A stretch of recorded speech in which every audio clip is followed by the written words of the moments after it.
Friends, तो doctor Doom के origin से रिलेटेड एक क्रेजी लीक या थियरी जो भी चल रही है इंटरनेट के ऊपर। अब देखो, मैं बहुत दिनों से इस चैनल पे एक्टिव नहीं था क्योंकि भाई अभी नई जॉब स्टार्ट हुई है, दूसरे कंपनी में गया हूँ, तो अभी टेंशन चल रहा है उधर, ठीक है, ट्रेनिंग वगैरह चल रही है, इसलिए थोड़ा अभी रेगुलर नहीं रह पा रहा, लेकिन कोशिश करूँगा अब इस वीडियो के साथ से कि रेगुलर रह पाऊँ। तो सीधा अब मुद्दे पे आ जाते हैं। तो थियरी ये चल रही है कि डॉक्टर डूम की जो ओरिजिन है वो थैनोस के मरने से रिलेटेड है। कैसे रिलेटेड है उसको मैं शार्प छोटे वर्डों में आप लोगों को बता देता हूँ, स्मॉल शब्दों में, क्योंकि भाई इसको मैं गलत साबित करने वाला हूँ। पहले बता दे रहा हूँ कि इस थियरी को मैं सपोर्ट नहीं करता, लेकिन हाँ आप सपोर्ट कर सकते हो, इसलिए आपको मैं पहले मोटा मोटा बता देता हूँ, उसके बाद मैं उसको काउंटर करूँगा, ठीक है। तो अब सबसे पहले क्या थियरी क्या बता रही है कि थैनोस के मरने के वजह से नया डॉक्टर डूम बन गया। और कौन सा थैनोस? 2014 वाला थैनोस, क्योंकि भाई एंड गेम में जो थैनोस मरा था वो ओरिजिनल टाइमलाइन का थोड़ी मरा था। ओरिजिनल टाइमलाइन के थैनोस को तो पहले ही थॉर मार चुका था, है ना, शुरुआत में ही, एंड गेम की शुरुआत में ही मार चुका था उसको।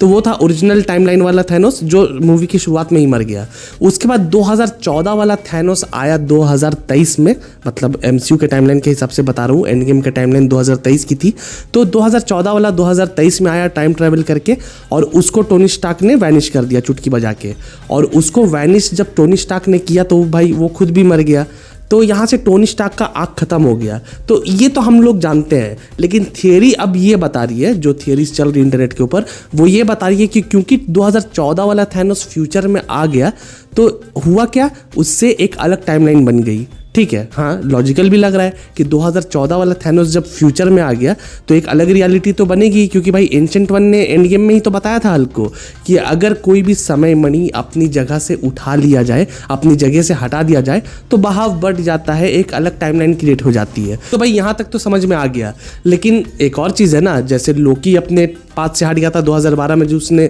अलग कांड कर दिए थे, तो वहाँ भी एक अलग टाइमलाइन बन गई थी, जिसको बाद में टीवीए को आके मिटाना पड़ा था, है ना, उस टाइमलाइन को डिलीट करना पड़ा था। लेकिन यहाँ पे टीवीए तो आया नहीं था, तो अब यहाँ पे थैनोस जो है वो 2014 से निकलकर 2023 में आ गया। और अब क्योंकि 2014 वाले थैनोस को वापस वहाँ पे रखा नहीं जा सकता, क्योंकि देखो जो स्टोन्स वहाँ से लाए गए थे 2014 से, जो स्टोन लाया गया था 2023 में, उसको तो कैप्टन अमेरिका ने वापस जाकर रख दिया, लेकिन इस थैनोस को तो वापस जाकर उस जगह पे नहीं रखा ना। तो भाई एक टाइमलाइन, अलग टाइमलाइन तो क्रिएट हो गई, है ना, तो वहाँ पे एक ब्रांच टाइमलाइन क्रिएट हो गई, और उस ब्रांच टाइमलाइन के अकॉर्डिंग, उस ब्रांच टाइमलाइन का तो थैनोस वहाँ से गायब हो गया 2014 से, तो वहाँ पे जो एवेंजर्स थे उन्होंने ना ही इन्फिनिटी वॉर लड़ी और ना ही एंड गेम को लड़ा, क्योंकि भाई थैनोस तो था ही नहीं। तो अब यहाँ पे ये बताया जा रहा है कि क्योंकि उस टाइमलाइन के अंदर में एवेंजर्स ने इन्फिनिटी वॉर और एंड गेम के फाइट्स नहीं लड़े थे, तो इसलिए वहाँ वाला आयरन मैन जिंदा रह गया होगा, टोनी स्टार्क जिंदा रह गया होगा, और वो वाला जो टोनी स्टार्क है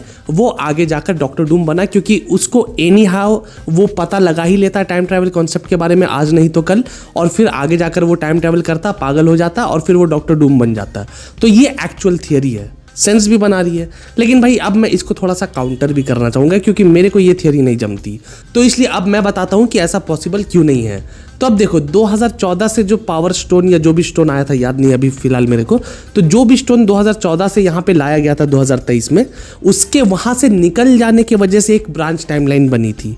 बराबर है ना। एंशिएंट वन ने कहा था कि अगर स्टोन्स को अपनी जगह से हिलाया गया तभी एक ब्रांच टाइमलाइन क्रिएट होगी। तो जैसे ही ये स्टोन अपनी जगह से, अपनी ओरिजिनल जगह से उठकर 2023 में आया, तो एक ब्रांच टाइमलाइन निकल गई 2014 वाले टाइमलाइन से, मतलब कि एक सेक्रेट टाइमलाइन थी, एक ओरिजिनल टाइमलाइन थी, और उसमें से एक ब्रांच टाइमलाइन निकल गई, जिस ब्रांच टाइमलाइन वाले थैनोस को, इस बात पर ध्यान दो, वो जो ब्रांच टाइमलाइन बनी थी इन्फिनिटी स्टोन की अपनी जगह से हट जाने की वजह से, उस ब्रांच टाइमलाइन वाले थैनोस की मौत हुई थी आगे जाकर एंड गेम में, ठीक है। क्योंकि भाई अगर स्टोन अपनी जगह से नहीं हिलता तो फिर वो थैनोस आता ही नहीं फ्यूचर में, लेकिन क्योंकि वो स्टोन अपनी जगह से हिल गया, एवेंजर्स 2014 में गए थे, वहाँ से उन्होंने स्टोन को उठाया, जिसके वजह से वो थैनोस को सब कुछ पता चला कि अच्छा भाई फ्यूचर से ये लोग मुझे रोकने के लिए आए हैं। तो वो थैनोस कौन सा वाला थैनोस था? वो उस ब्रांच टाइमलाइन वाला थैनोस था, जिसको ये सब कैसे पता चला? क्योंकि एवेंजर्स ने टाइम ट्रैवल करके उस स्टोन को वहाँ से उठाकर 2023 में लेकर आ गए थे, और उसी ब्रांच टाइमलाइन वाले थैनोस की ही मौत हुई थी आगे जाकर एंड गेम के अंदर।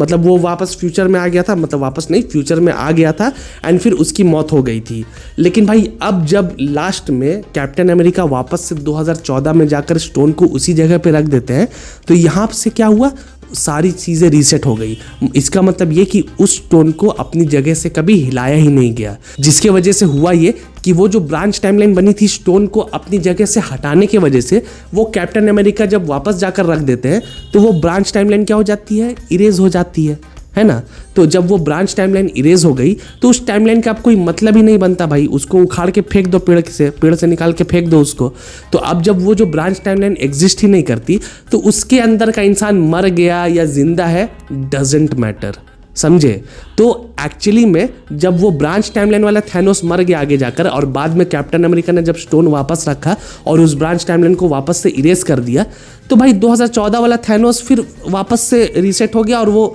वही काम फिर से करता चला जाएगा जो उसने अभी तक किया था, और वो सारी चीज़ें उसी तरीके से आगे बढ़ी होंगी जैसा कि हमने एंड गेम तक देखा है, ठीक है ना। कुछ चेंज नहीं हुआ। अगर कुछ चेंज हुआ था तो वो हुआ था स्टीव रॉजर्स के वजह से, क्योंकि वो जाकर ब्रांच टाइमलाइन बना देता है वहाँ पर रहकर, पास्ट में रहकर। तो स्टीव वाले एंगल पे हम लोग यहाँ पे डिस्कस कर सकते हैं, जिसके ऊपर हम लोग डिस्कस कर ही रहे हैं, मैं भी कर चुका हूँ, बहुत लोग कर रहे हैं, तो भाई उसके ऊपर मुद्दा है। लेकिन ये जो 2014 के थानोस वाली बात हो रही है, तो वो अब बात नहीं जम रही, ठीक है। क्यों नहीं जम रही, मैंने आप लोगों को समझा दिया है। अगर नहीं समझ में आया, एक बार फिर से इस वीडियो को देखो, समझ में आ जाएगा। तो भाई ये थियरी नहीं जम रही। डॉक्टर डूम के ओरिजिन को लेकर एक थियरी है मेरे पास, जिसको अगले वीडियो में मैं कवर करूंगा, जो थोड़ी बहुत सेंस बना रही है मेरे को। बाकी आपको मेरी ये थियरी सेंस बना रही है या नहीं, या कितना सेंस बना रही है, वो मेरे को कमेंट्स में ज़रूर बताना। बाकी अगर आपको ये वीडियो पसंद आई हो तो जाने से पहले वीडियो को लाइक और चैनल को सब्सक्राइब भी ज़रूर कर देना। तो चलो अब मिलते हैं अगली वीडियो में, तब तक के लिए गुड बाय,